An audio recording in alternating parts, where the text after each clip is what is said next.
bienvenue à toi. Tu aimes les histoires flippantes, les creepypastas, un petit peu l'horreur? Viens, installe-toi avec moi auprès du feu. Par contre, prends un plaid, peut-être un cookie aussi, et viens découvrir une nouvelle histoire maléfique.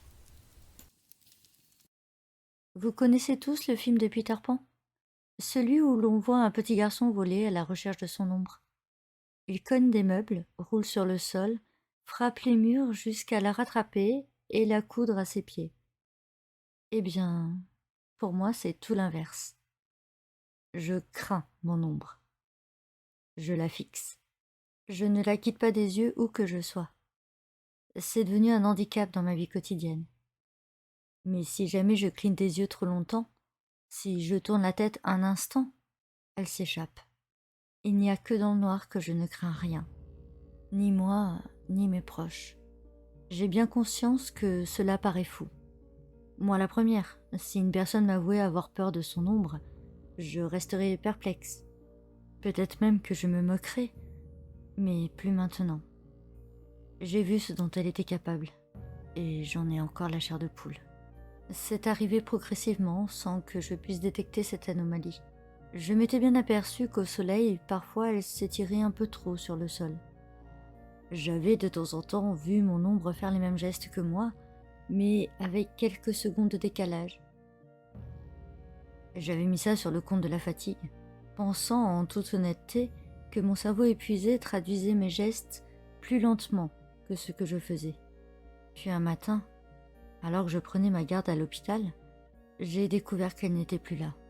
J'ai cherché durant de longues secondes à mes pieds, derrière moi, même au plafond, et je l'ai vue. Elle était sur le mur en face de moi.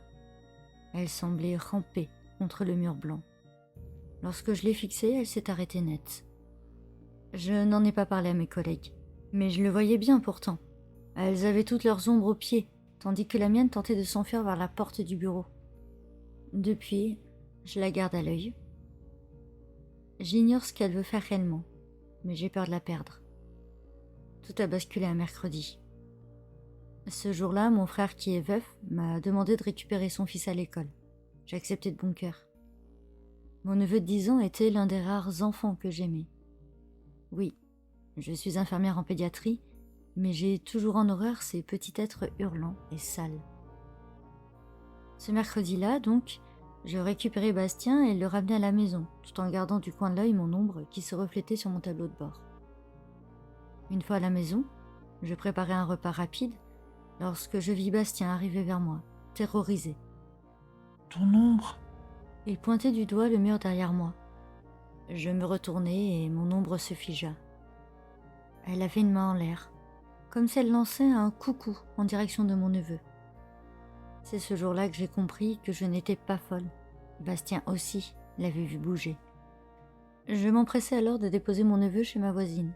J'appelai son père prétextant une urgence au travail et je me dirigeai vers l'hôpital. Il fallait que j'éloigne au plus vite ce danger noir de ma famille. Je n'étais pas du tout de garde, mais j'enfilai tout de même ma blouse de travail. Je déambulai en salle de soins, tout en gardant mon regard vers la droite, là où se trouvait mon ombre. Elle semblait danser sur place. Elle ondulait fébrilement, attendant la moindre seconde d'inattention de ma part pour fuir loin de moi. Zaya, une petite fille de 5 mois, s'éveillait doucement. Elle avait été opérée quelques heures plus tôt d'une hernie ombilicale. Elle pleurait faiblement.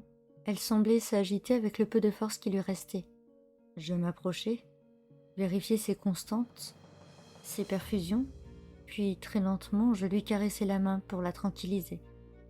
J'ai beau ne pas aimer les enfants, je ne suis pas un monstre. Florent entra dans la pièce. Il était interne en pédiatrie depuis presque 7 mois, et j'avais rarement vu une personne aussi solaire. Il riait souvent et très fort. Il gardait au creux de sa poche des cartes, des mouchoirs et une fausse pièce en or.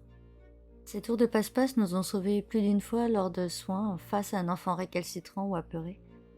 Je lançai un regard à Florent, il souriait. Puis j'ai vu mon ombre. Elle fonçait à toute vitesse vers celle de Florent. J'avais beau la fixer de toutes mes forces, elle ne s'arrêtait pas. Je la vis se jeter sur l'ombre de l'interne et la fendre en deux. Une explosion noire et silencieuse, rapide, implacable. Les yeux de Florence se vidèrent de toute vie. Sa joie se ternit instantanément. De l'homme amusant et vif d'esprit ne restait plus qu'une coque vide, sans âme. Il se dirigea vers la porte, tel un robot, et quitta la pièce. Je restais tétanisée. Mon ombre avait annihilé celle de l'interne en un claquement de doigts. Pire encore, mon ombre avait grossi après cette attaque. 2 jours plus tard, elle échappa de nouveau à mon regard. Elle prit en chasse l'ombre de ma voisine. Et comme la fois précédente, une fois l'ombre anéantie, ma voisine ne semblait plus être la même. Des mouvements mécaniques, un regard vide, sans expression, sans voix, sans âme. Mon ombre décida d'éliminer méticuleusement chaque ombre qu'elle croisait. Bientôt, mon quartier n'était plus qu'un no man's land, abritant une horde de zombies.